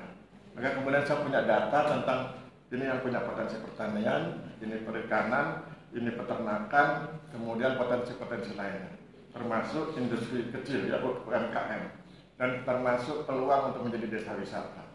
Sesudah potensi itu terpetakan dengan baik, maka kemudian saya diskusi dengan pemerintah desa. Kemudian pemerintah desa bilang, Pak Aris, tolong kalau gitu bantu kami nyusun master plan. Maka saya buat master plan, apa yang harus mereka lakukan dalam rangka pengembangan pertanian dan lain sebagainya. Sesudah dibuat master plan, maka kemudian kelihatan bahwa di desa yang saya bina itu mereka baru bisa maju berkembang kalau ada pasar.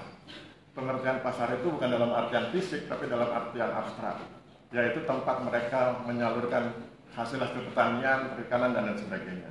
Maka saya bilang kalau gitu kembangkan daerah wisata. Nah, ketika disusun konsep pengembangan wisata desa Pucung, maka kemudian pengembangan desa wisata Pucung itu kemudian diajukan atau dibuat semacam proposal, diajukan ke pemerintah Kabupaten Gunung Kidul. Hasilnya mereka kemudian diakui sebagai desa wisata dan dampaknya adalah mereka mendapat bantuan 6 miliar per tahun. Nah, dengan uang sebesar 6 miliar itu, maka kemudian mereka mulai menata, dipersiapkan infrastrukturnya agar wisatanya menjadi baik. Selain pembangunan infrastruktur, maka kemudian mereka juga menyiapkan pembangunan UMKM. Pertanyaan berikutnya adalah apa yang dilakukan? Yang dilakukan adalah saya melakukan pelatihan kepemimpinan. Apa itu pelatihan kepemimpinan? Kepala-kepala dusunnya dilatih agar bagaimana mereka mengetahui tugas dan kewajibannya dalam rangka mengembangkan potensi wilayahnya. Setelah pelatihan kepemimpinan dilaksanakan, saya bikin lagi pelatihan bisnis model kanvas. Jadi ada 9 poin penting yang kemudian saya ajarkan ke mereka bagaimana mengembangkan bisnis. Kalau saya bilang bisnis berarti semua aspek, semua sektor. Ada bisnis pertanian, ada bisnis perikanan, bisnis peternakan, bisnis wisata, dan lain sebagainya. Dan kemudian yang terakhir saya sedang mengembangkan bagaimana membangun etos kerja agar semua bisa bergerak semangat, agar kemudian Pucung bisa menjadi baik. Jadi di Pucung itu ada istilah Dewi Purbo, desa wisata Pucung Giri Subo, yang kemudian itu sekarang sedang menjadi perhatian teman-teman di Kabupaten Gunung Kidul. Itu cara untuk membantu masyarakat desa. Jadi kita tidak bisa membantu orang per orang, tapi kita bantu mereka sebagai sebuah komunitas, sebagai sebuah kelompok, dan kita bantu kelompoknya. Nanti yang membantu dari segi keuangannya orang lain. Tadi saya kasih contoh ya, bagaimana pemerintah Kabupaten Gunung Kidul membantu 6 miliar dan lain sebagainya. Jadi itu cara kita membantu masyarakat melakukan penataan akses berbasis komunitas, bukan individual ya. Saya pikir demikian. Sekarang gantian narasumber, silahkan kritik pembahas.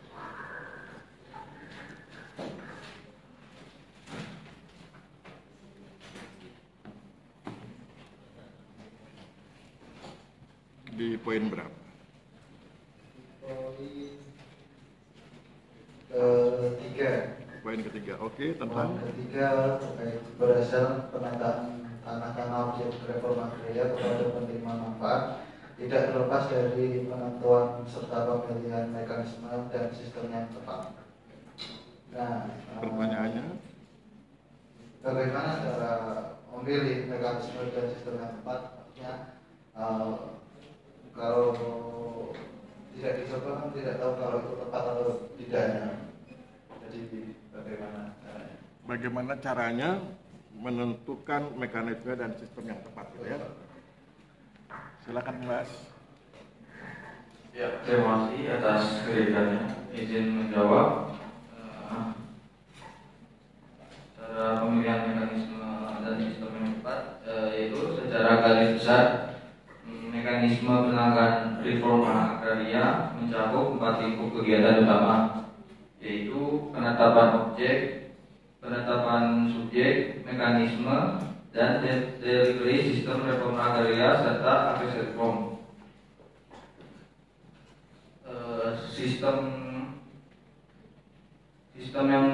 Sistem reforma agraria, penentuan subjek reforma agraria dilaksanakan sistem seleksi lebih lanjut untuk lebih memastikan bahwa calon penerima manfaat subjek reforma agraria secara tepat sasaran.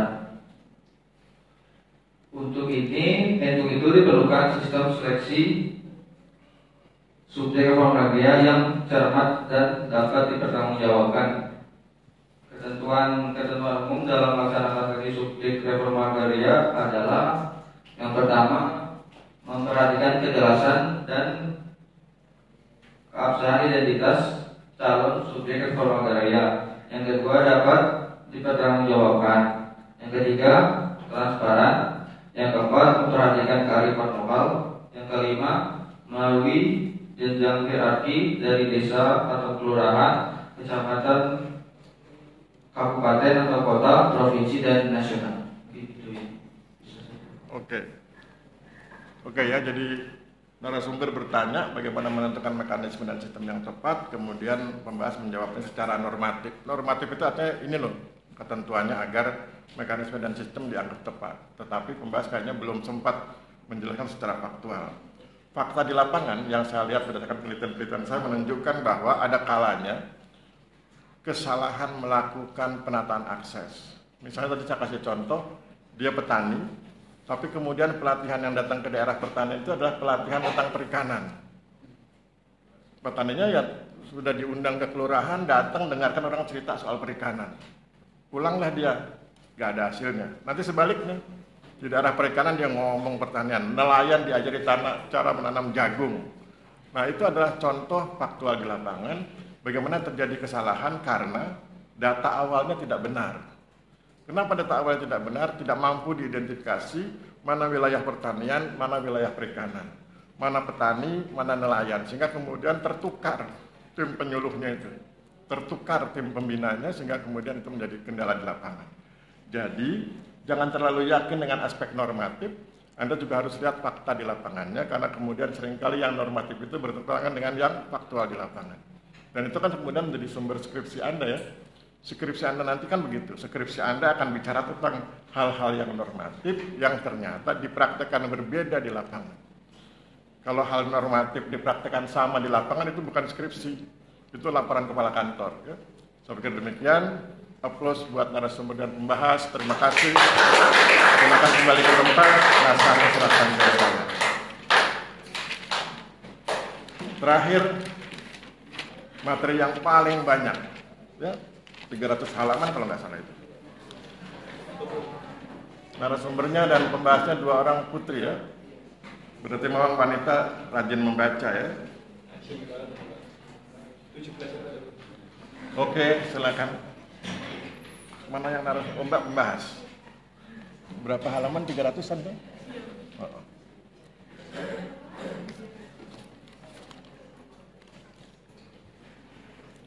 Mana narasumbernya? Tolong dipotong Mbak ya. Materi kelima, materi terakhir sekarang jam 10.20, jadi jam 11 insya Allah selesai.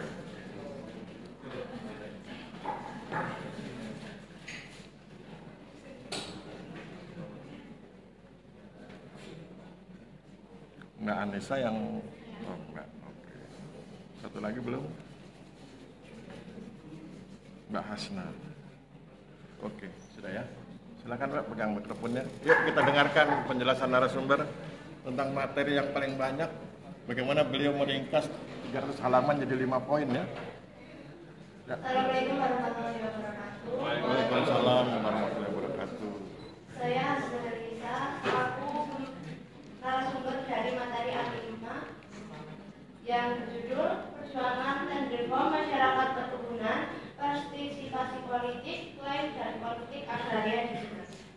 Poin pertama yaitu konflik agraria sebagai akibat ketimpangan kuasa.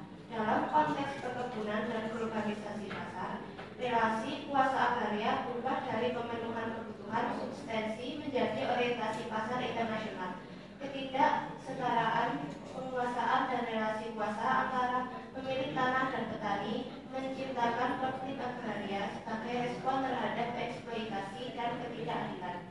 Yang kedua, reforma agraria sebagai upaya penataan kembali struktur agraria. Reforma agraria di negara-negara pasca kolonial termasuk Indonesia menjadi penting sebagai langkah untuk merestrukturisasi kepemilikan dan penggunaan sumber daya agraria. Program ini tidak hanya mencakup land reform, tetapi juga penyuluhan, pendidikan, perkreditan, dan pemasaran.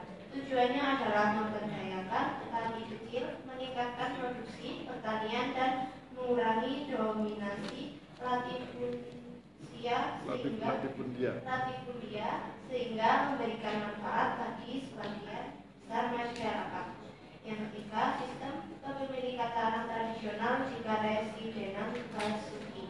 Sebelumnya diperkenalkannya sistem ekonomi perkebunan, masyarakat di wilayah Karesidenan Besuki, khususnya di Jember, memiliki sistem kepemilikan tanah yang bersifat tradisional. Tanah pertanian, baik tegalan maupun sawah, dimiliki secara perorangan dengan hak kepemilikan yang diakui oleh seluruh masyarakat besar. Hak atas tanah tersebut bersifat kekal dan dapat diwariskan kepada ahli waris. Yang keempat, transformasi agraria dan dilema di Jember. Transformasi agraria yang disebabkan oleh penetrasi kapitalisme melalui perkebunan membawa dampak signifikan bagi Jember. Wilayah ini dianggap memiliki kondisi geografis yang spesifik dengan dataran subur dan iklim yang mendukung pertanian, dengan kecocokan untuk tanaman ekspor seperti tebu, tembakau, karet, kopi, dan kakao. Jember menghadapi dilema sebagai wilayah yang dipandang hanya sebagai sumber daya ekonomi oleh pihak luar. Transformasi ini menciptakan perubahan dalam pola pemilik tanah dan mengarah pada penekanan terhadap peran Jember sebagai wilayah dengan potensi ekonomi yang signifikan. Yang kelima, implementasi land reform seringkali melibatkan kerjasama antara pemerintah dan pemilik lahan untuk mencapai kesepakatan yang adil dan berkelanjutan. Oke. Bentar. Ya, sebelum saya serahkan ke pembahas, saya ingin ceritakan overview ya, semacam pandangan sekilas tentang buku ini. Jadi buku ini cerita tentang bagaimana sistem perkebunan merusak harmoni yang ada di masyarakat Jember ya. Pada awalnya mereka hidup biasa-biasa, damai, bahkan mungkin nggak perlu sertifikat karena mereka saling mengakui. Tapi kemudian masuk investor, buka perkebunan, dan kalau mereka tidak punya sertifikat terlalu mudah buat investor untuk menyingkirkan mereka, maka kemudian disitulah mulai terjadinya konflik. Jadi investasi perkebunan di wilayah Jember merubah Jember yang awalnya harmoni menjadi destruktif. Yuk sekarang kita dengarkan pembahas ya.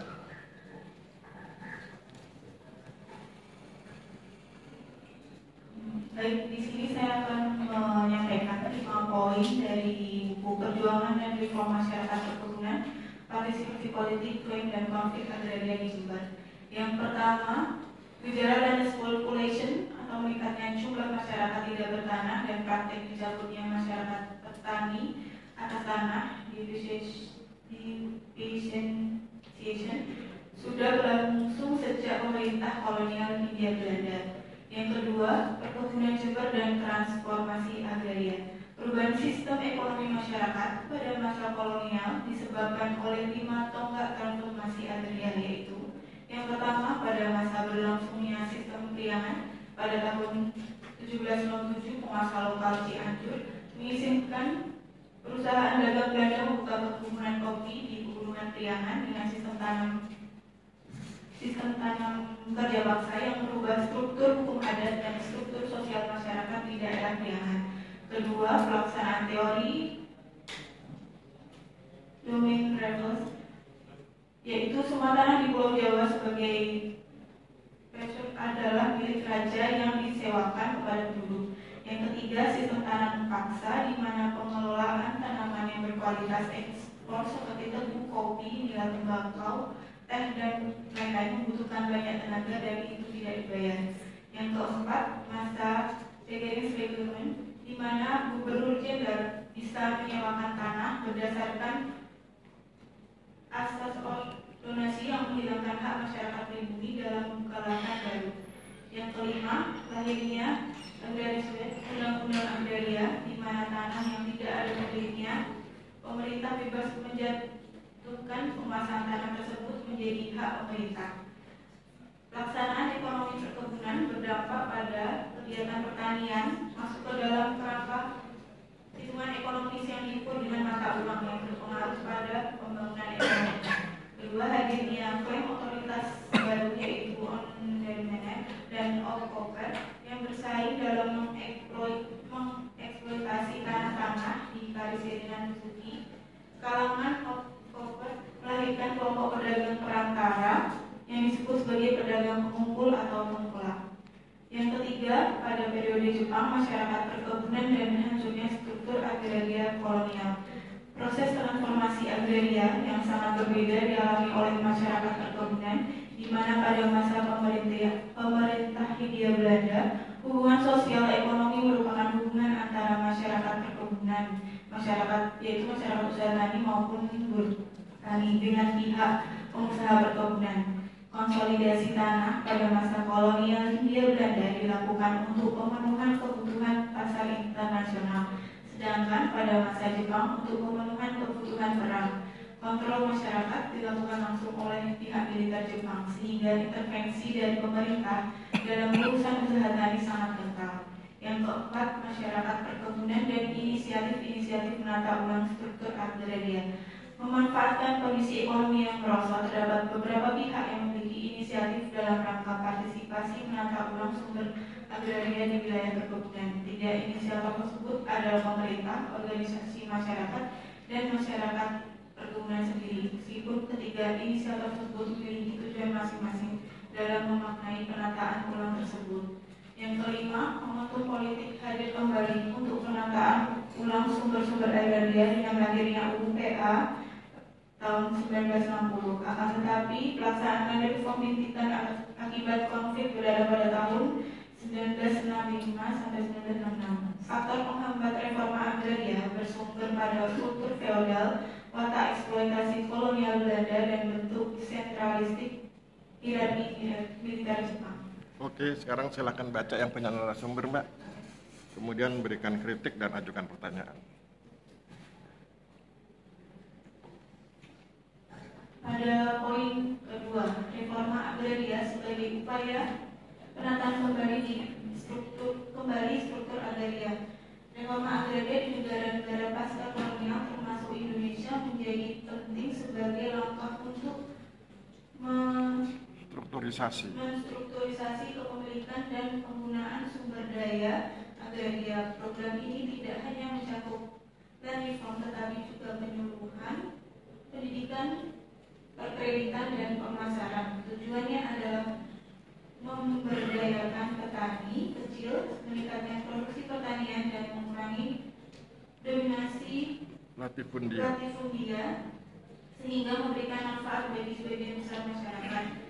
Pertanyaannya, apakah kegiatan reforma agraria pada masa tersebut sudah sesuai dengan tujuan diadakannya kegiatan tersebut melalui program-program yang ada pada kegiatan reforma agraria? Oke ya. Saya tegaskan sebentar. Jadi pembahas minta agar narasumber menjelaskan di poin 2 apakah segenap kegiatan yang ada di poin 2 itu sudah sesuai dengan tujuan dari pelaksanaan reforma agraria. Kira-kira begitu ya. Oke. Jadi saya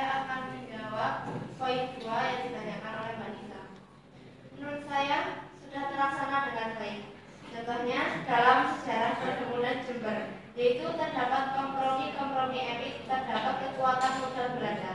Berbagai tindakan kolektif yang diambil oleh masyarakat perkebunan, mulai dari perlawanan sehari-hari hingga yang sudah terorganisasi seperti pemogokan buruh perkebunan menjadi warna yang dominan di perkebunan Jepang.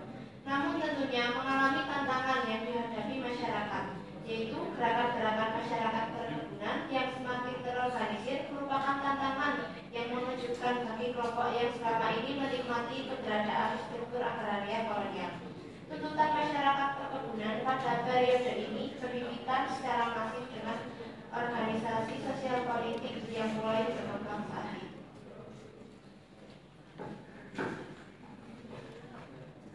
Oke, saya ingin tambahkan. Jadi kalau pertanyaannya adalah apakah yang dijelaskan di poin 2 ini sudah cukup ideal untuk memenuhi tujuan reforma agraria? Maka kita harus lihat dulu bagaimana reforma agraria yang ideal. Reforma agraria yang ideal itu adalah reforma agraria by grace, dari atas, yaitu ketika segenap kebijakan bisa kemudian menyentuh kepentingan masyarakat. Itu yang disebut sebagai reforma agraria dari atas. Tetapi faktanya di lapangan adalah reforma agraria itu dibangun lewat level grassroots. Bagaimana caranya? Mereka pertama berkonflik. Jadi cara mereka melakukan perolehan tanah dengan melakukan konflik. Mereka menyebutnya istilah reclaiming. Dulu itu tanah mereka, tetapi kemudian diambil oleh pihak perkebunan secara tidak sah, dan kemudian itu diklaim kembali. Makanya kemudian mereka berkonflik. Hasil dari konflik itu kemudian mereka didamaikan. Ketika didamaikan, maka dari 100% tanah HGU yang ada itu kemudian diminta biasanya sekitar 20%. Nah, 20% itu yang kemudian dibagikan kepada mereka yang berkonflik itu. Jadi perkebunan menyerahkan 20%, misalnya yang berkonflik itu satu kelompok masyarakat misalnya 100 orang atau 100 kakak, maka dibagikan ke 100 kakak itu. Nanti termasuk di situ dibangun fasilitas sosial dan lain sebagainya. Hampir semua RA yang ada di Jawa Timur itu polanya seperti itu. Hasil penelitian saya di Jember, di Blitar, itu seperti itu. Dan Magetan, Madiun, mirip-mirip seperti itu. Jadi polanya adalah mereka merasa tanahnya diambil secara tidak sah, mereka kemudian melakukan reclaiming kemudian dilawan dengan represi, kemudian represi kemudian menghasilkan konflik meningkat eskalasinya, sesudah meningkat eskalasinya kemudian didamaikan, sesudah didamaikan dapat 20% itu lalu diredistribusikan. Dan sesudah itu baru muncul penataan akses. Jadi Anda bisa lihat polanya itu menunjukkan bahwa reforma agraria ini tidak berjalan dengan baik karena inisiatifnya dari bawah dan dilakukan dengan cara melakukan konflik, harusnya dari atas. Jadi HGU itu harus ditata sedemikian rupa, yang idealnya itu HGU itu harus semakin kecil bukan semakin luas. Jadi ciri negara yang hebat itu dalam konteks reforma agraria adalah negara yang menyerahkan tanahnya kepada kepala-kepala keluarga di Indonesia, bukan diserahkan kepada perusahaan-perusahaan besar. Ya? Jadi itu yang saya bilang, kalau ditanya kepada saya, apakah Pak Aris setuju food estate? Saya bilang saya menolak food estate. Kenapa? Karena food estate itu adalah sebidang tanah yang luas diserahkan kepada perusahaan. Yang betul adalah sebidang tanah yang luas diserahkan kepada kepala-kepala keluarga. Mungkin ada 1.000, 2.000 kepala keluarga, kemudian serahkan pada mereka untuk menata, bantu cara menatanya, beri teknologinya, beri modalnya, itu yang betul. Jadi yang betul adalah RA, bukan food estate, gitu ya. Itu tambahan dari saya. Sekarang kita beri kesempatan pada narasumber untuk mengkritik pembahas ya. Silakan. Yang akan saya bahas poin nomor 2. Nomor 2 tentang perkebunan Jember dan transformasi agraria. Ya. Di situ terdapat 5 tonggak. Yang pertama pada masa berlangsungnya sistem priangan. Yang kedua pelaksanaan teori domain Raffles. Yang ketiga sistem tanah paksa. Yang keempat masa reclaiming. Yang kelima lahirnya agraris web pada 1870. Dari kelima tonggak transformasi agraria yang ditulis, tonggak transformasi agraria mampu mengubah struktur agraria di berbagai wilayah yang kemudian dikenal sebagai daerah perkebunan di Indonesia. Hal ini tentunya tidak semua menguntungkan bagi masyarakat. Pertanyaannya, dari kelima tonggak transformasi tersebut, mana yang paling merugikan bagi masyarakat pribumi? Oke, tapi kan dilakukan. Silakan, Mbak. Baik, saya akan menjawab pertanyaan dari Hasna. Menurut saya,